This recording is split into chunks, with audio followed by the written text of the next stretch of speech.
vamos a trabajar en esta sesión con lo que son las técnicas de resolución de problemas. Como ya habíamos hablado dentro de lo que es la inteligencia artificial, nosotros buscamos representar toma de decisiones, acciones o actitudes, eh, eventos que hacen los humanos a través de la representación o la utilización de programas, de algunos robots o de algunos algoritmos. Entonces, para la representación de la resolución de problemas de inteligencia artificial, pues vamos a trabajar con algunas técnicas.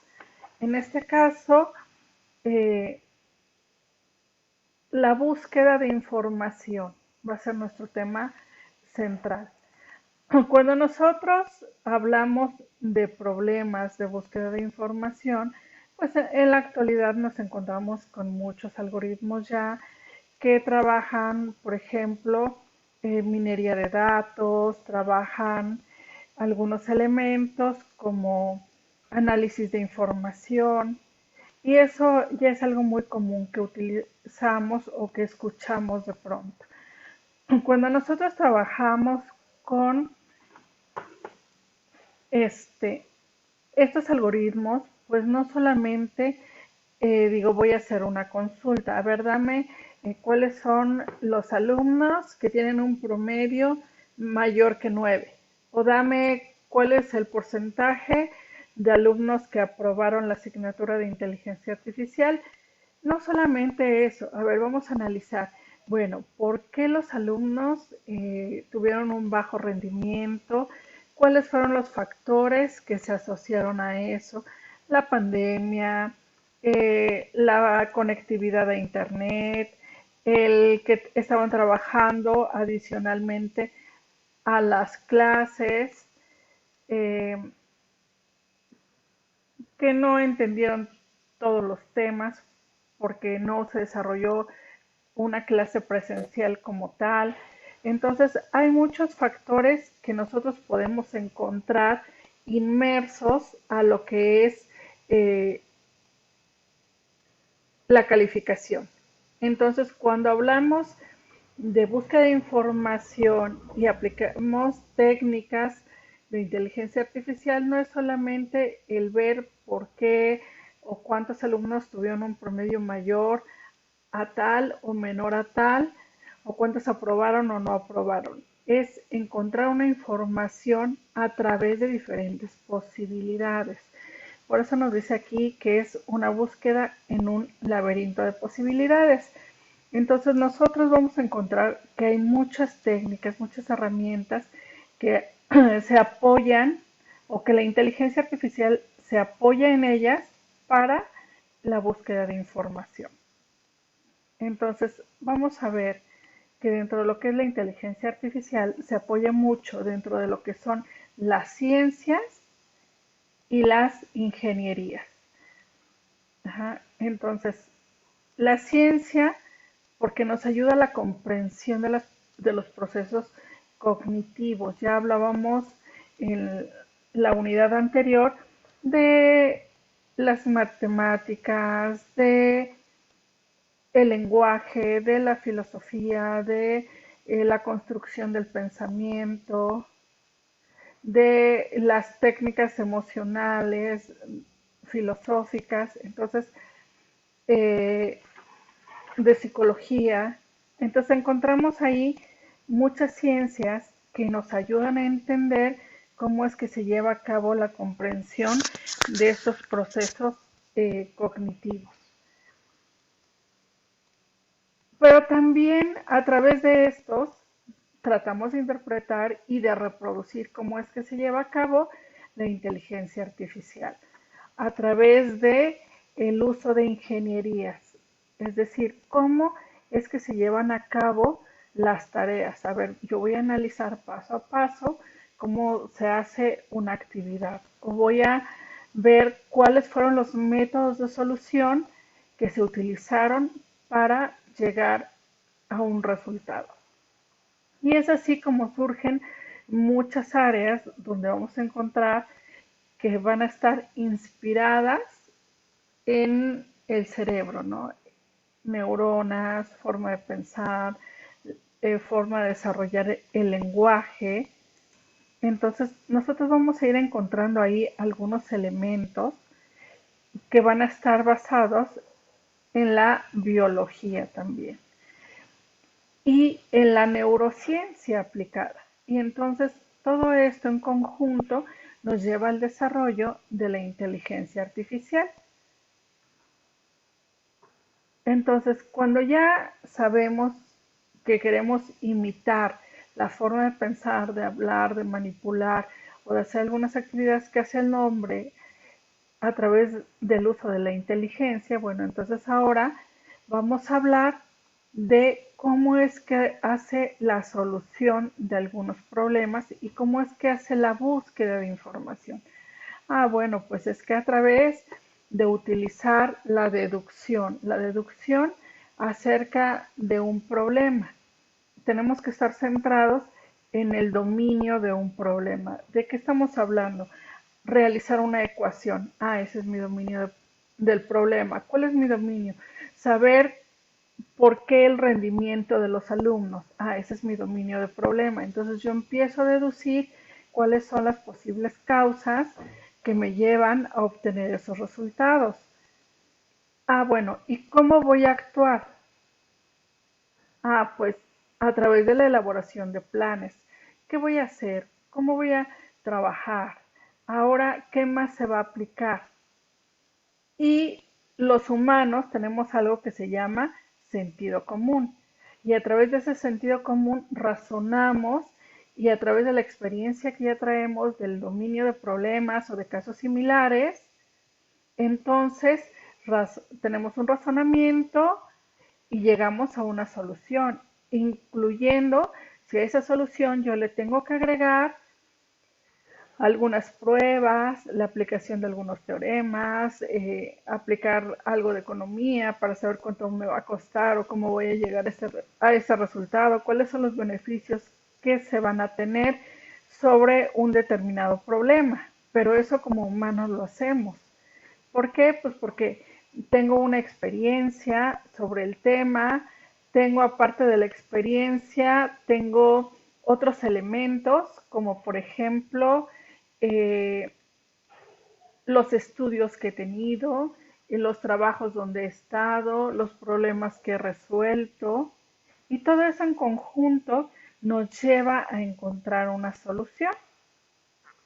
Pero dentro de la inteligencia artificial, bueno, tenemos que apoyarnos de algunos elementos que ya se encuentran definidos.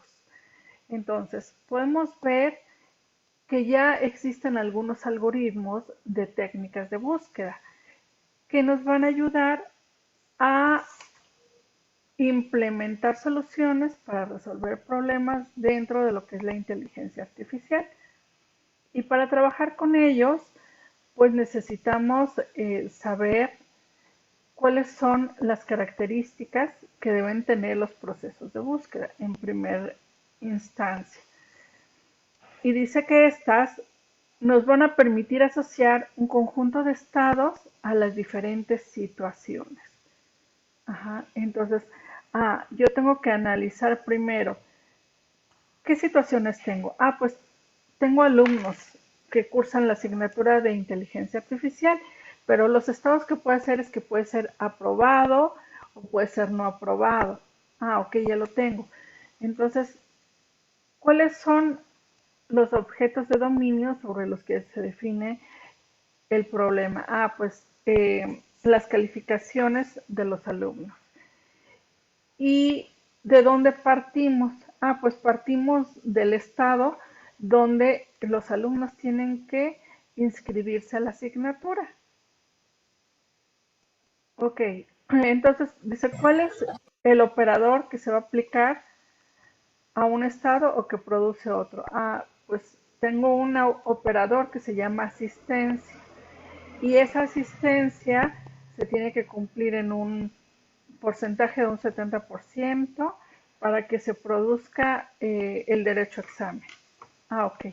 ¿Y cuál es el estado meta que voy a tener para la solución? Ah, pues el estado meta es el obtener una calificación aprobatoria.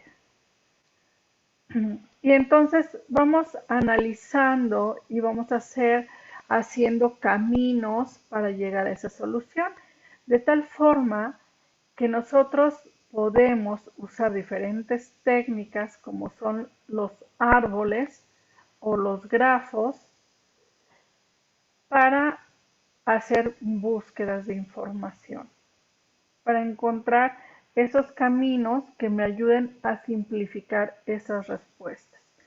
Entonces, estos son los principales elementos con los que nosotros vamos a estar trabajando. Árboles binarios y grafos. Entonces, vamos a ver cuáles son o qué son los árboles. Ustedes ya trabajaron algo de esto dentro de su asignatura de estructuras de datos orientadas a objetos. Ya vieron algo de lo que son árboles, grafos, listas. Es, Sí, profe. entonces, bueno, vamos a ver aquí algunos elementos con los que ustedes ya trabajaron para recordarlos, ¿no? Cuando nosotros hablamos de árboles, pues hablamos de estructuras jerárquicas, ¿sí? Aquí abajo tenemos una estructura lineal donde si yo tengo un elemento A y quiero llegar a E, forzosamente tengo que pasar de A a B, de B a C, de C a D y de D a E. Pero entonces siempre va a ser una búsqueda de forma lineal, como son una lista o una cola o una pila, pero solamente puedo llevar una secuencia. Sin embargo, en los árboles yo puedo llegar a una solución a través de diferentes caminos. Entonces, por eso nosotros vamos a trabajar con un árbol en lugar de una estructura lineal. Y como ya sabemos, pues un árbol pues es jerárquico, tiene algunos nodos y nos va a ayudar para buscar información. Como dijimos, un árbol tiene un nodo, cada uno de los puntos que nosotros vemos aquí son nodos.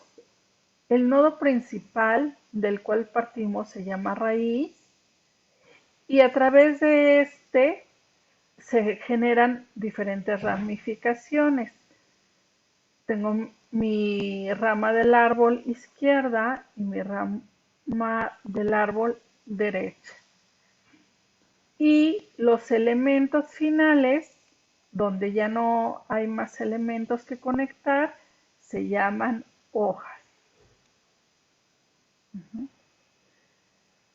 ¿Hasta aquí vamos bien?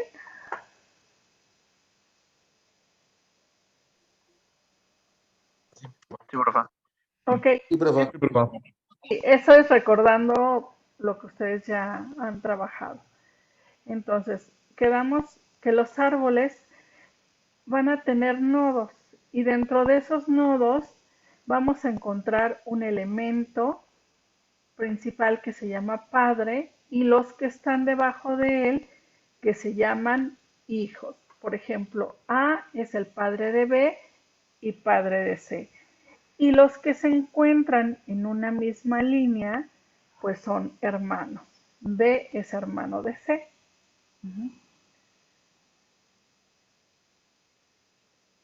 Y posteriormente vamos a ir viendo que los árboles tienen diferentes elementos. Lo que nosotros vemos aquí como números de niveles nos van a dar la altura del árbol. Aquí yo veo que tengo un nivel 1, un nivel 2, un nivel 3, un nivel 4. Por lo tanto, puedo decir que este árbol tiene una altura igual a 4. Dice que la altura es el número máximo de niveles de un árbol.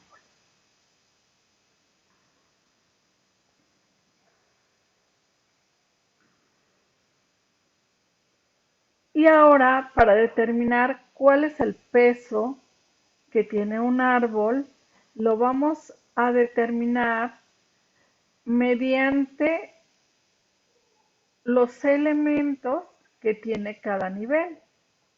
Elementos o nodos. Aquí este primer nivel tiene un nodo, el segundo nivel tiene 2 nodos, el tercer nivel tiene 4 nodos y el tercer nivel tiene 8 nodos. Por lo tanto, podemos determinar que el peso de este árbol es la suma de los nodos que tiene cada nivel. Por lo tanto, el peso total va a ser igual a 15.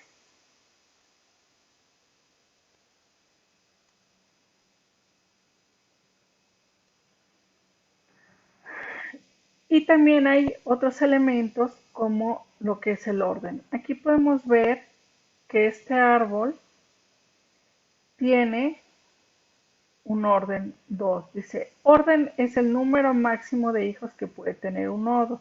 En este caso, aquí este nodo tiene 2 hijos y este nodo tiene 2 hijos, este tiene 2 hijos. Por lo tanto, el número máximo es 2. Sin embargo, este de aquí podemos encontrar que es un árbol con orden 3 porque tiene como máximo 3 hijos. A tiene 3 hijos y cualquiera de sus nodos podemos ver también que tiene 3 hijos.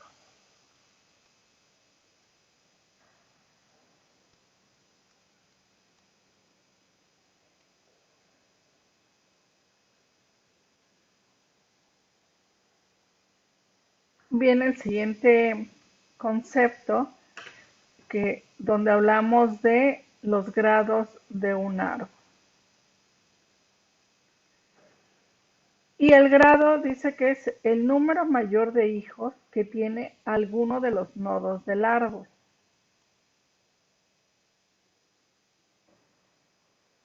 Entonces, este nodo padre tiene 2 hijos. Este tiene 2, este tiene 1 y este tiene 2. Por lo tanto, encontramos que es un árbol con grado 2.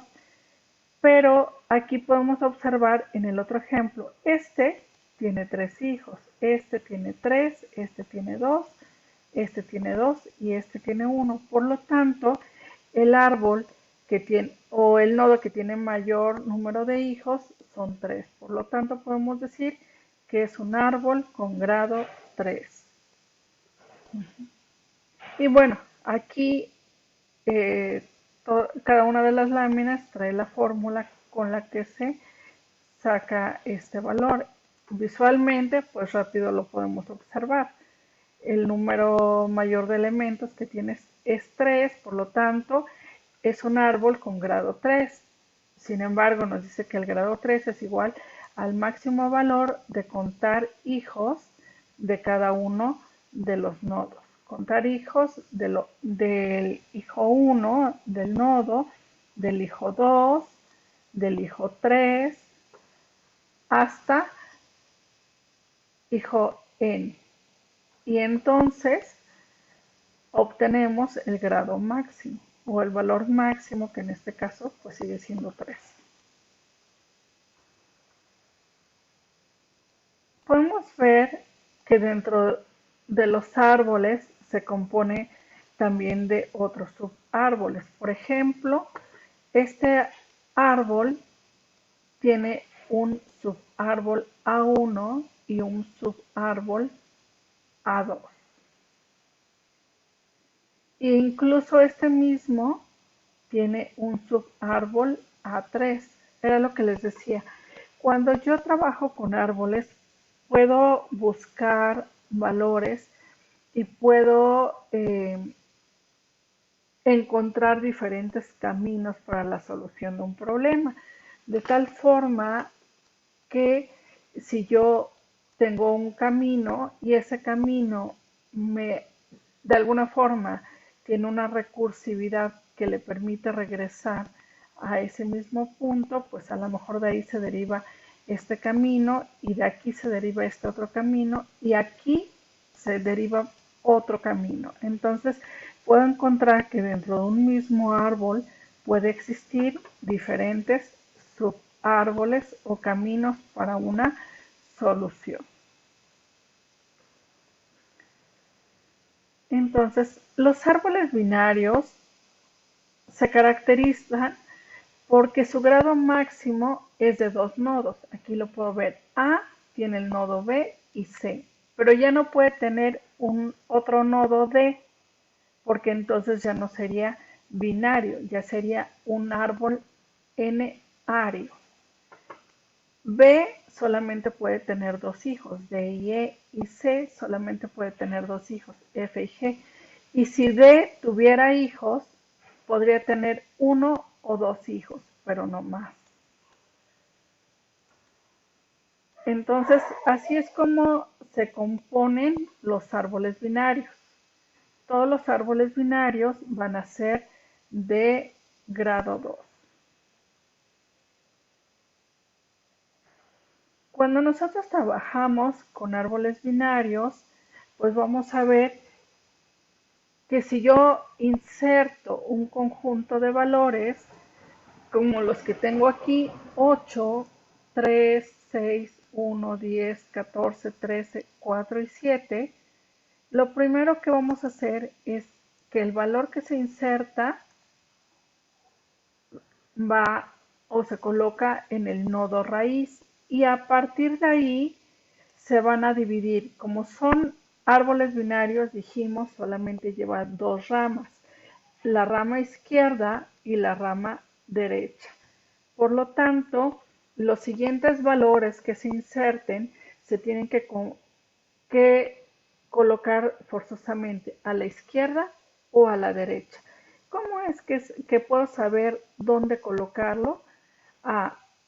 Dice, se coloca la raíz y después el dato menor a la izquierda y el dato mayor a la derecha. Y así vamos a seguir con cada uno de los nodos.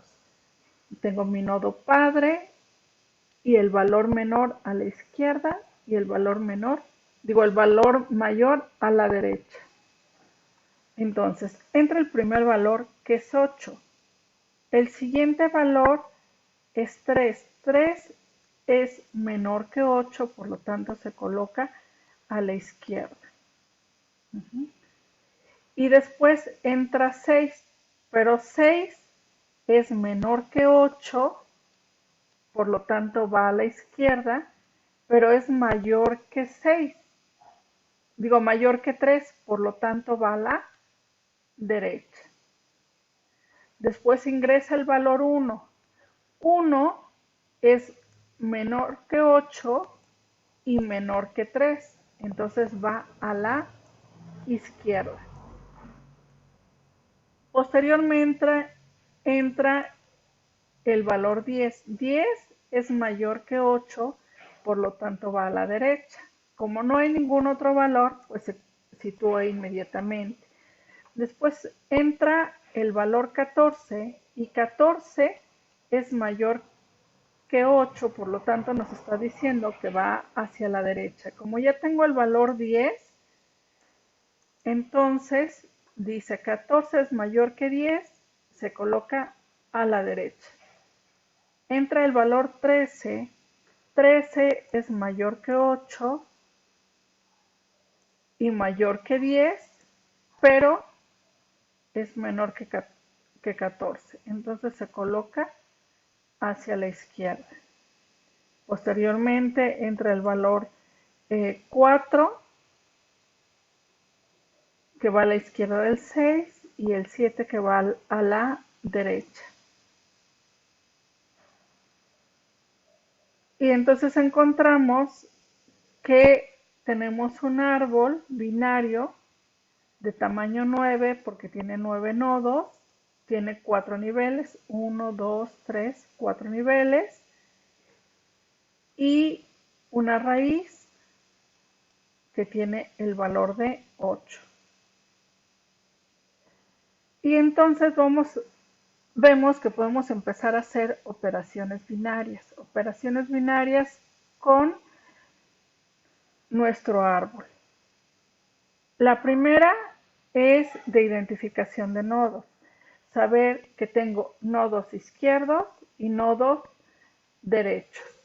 Entonces, la primera parte es definir cómo se va a constituir ese árbol. Tengo una raíz y tengo un nodo izquierdo y un nodo derecho. Siempre los árboles se van a estar definiendo con apuntadores. Esto que vemos aquí es un apuntador que va a apuntar hacia el siguiente nodo, ya sea hacia un nodo izquierdo o hacia un nodo derecho, y así para cada uno de sus elementos. Entonces el nodo binario le vamos a estar pasando un dato y nos va a estar regresando una información. Entonces, para trabajar nosotros con estos árboles, por ejemplo, no sé en qué trabajaron ustedes sus árboles, si los trabajaron, por ejemplo, en C o en Java. En Java, profesor. En Fue en Java. Java. Java. Okay. En Java. Java. Ajá. Ok, bueno, entonces vieron una estructura similar a la que les estoy trabajando. Esta la pueden trabajar en C o en Java. Tengo la definición de un árbol, tengo un nodo binario donde tengo una clase para insertar ese nodo. Le paso el dato y le digo que este va a ir a un nodo. Ya dijimos, el nodo puede ser izquierdo o puede ser derecho, ¿no? Y si está vacío, obviamente, entonces no hay una raíz. Es el primer valor que ingresa, por lo tanto se define como un nodo nuevo y ahí se asigna ese dato.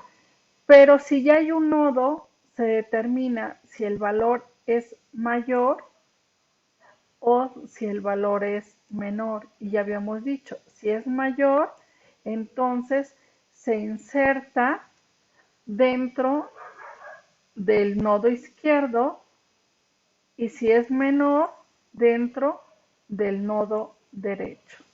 Hasta ahí no tenemos problemas.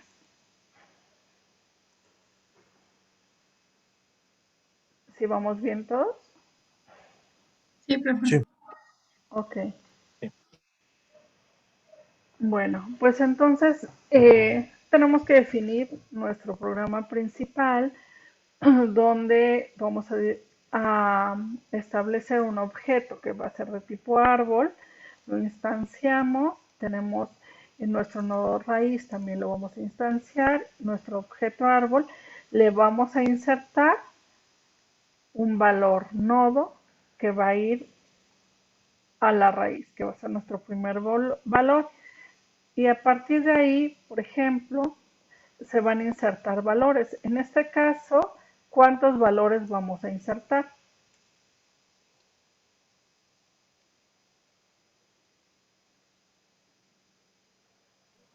Sí.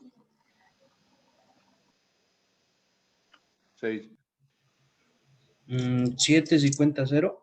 Así es. Estamos empezando en 0 y dice hasta que sea menor o igual que 6. Por lo tanto, estamos insertando 7 valores. Entonces, se van a estar insertando estos valores y en insertar nodo, acuérdense, el primer valor va a la raíz y después empieza a determinar si el valor es mayor o si es menor para colocarla ya sea a la izquierda o a la derecha del árbol y así ir conformando nuestro árbol. Entonces, dice, el ideal de un árbol es que tengamos un árbol bien equilibrado, donde todas las ramas se encuentren iguales. Aquí tengo un nivel, mi primer nivel con 1, el segundo con 2, el tercero con 4. Ajá. No es un árbol perfecto cuando es más corto de un lado y más largo del otro, como lo vemos aquí, el árbol binario que no es tan perfecto. Pero acuérdense que para que sea binario solamente cada nodo puede tener 2 hijos. Y bueno, hasta ahí nosotros ya definimos los árboles. Lo que sigue es empezar a trabajar con los árboles binarios ya como sus recorridos, ya sea una búsqueda en profundidad, ya sea una búsqueda en amplitud, donde nosotros podamos encontrar información.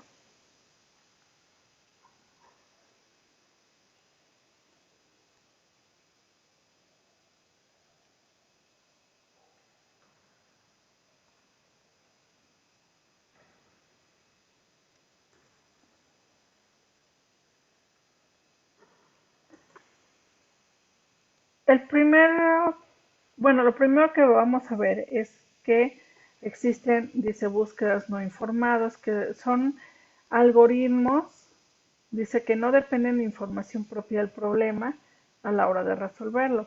Proporcionan métodos generales para recorrer los árboles de búsqueda asociados a la representación del problema, basados en la estructura del espacio de estados y a través de la determinación estratégica sistemática de su exploración, es decir, lo que es el recorrido de los nodos del árbol.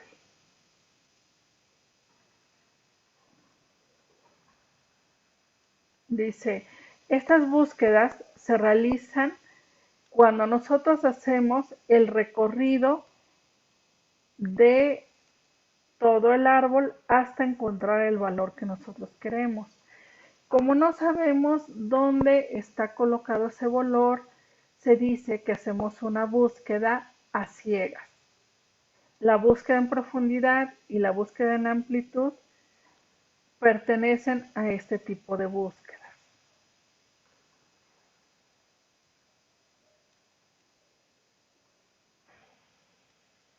Aquí vemos un ejemplo. Dice, vamos rumbo a Pachuca por la carretera y encontramos 2 caminos. Tomamos uno y después de 50 kilómetros vemos que está en construcción, pero no había señalamientos. Entonces, bueno, nosotros agarramos rumbo a Pachuca. Entonces tenemos que regresar hasta nuestro punto de partida y tomar otro camino para ir a Pachuca, ¿no? Y entonces ya recorrimos 50 kilómetros que ya habíamos avanzado rumbo a Pachuca y tenemos que recorrer esos 50 kilómetros de regreso hasta nuestro punto original para poder tomar otro camino.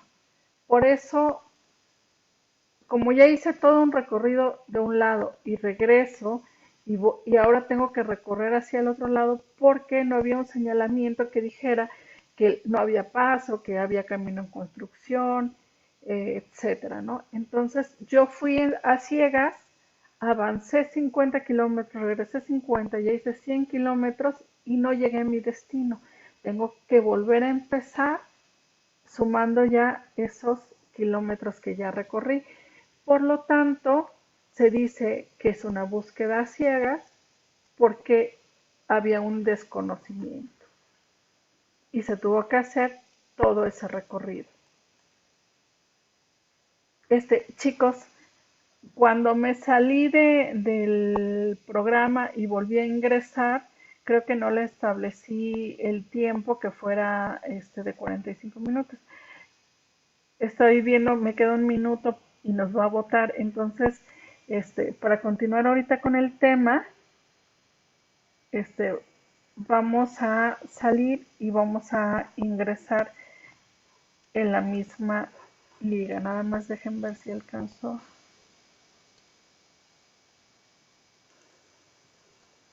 Hacer un recorte de pantalla.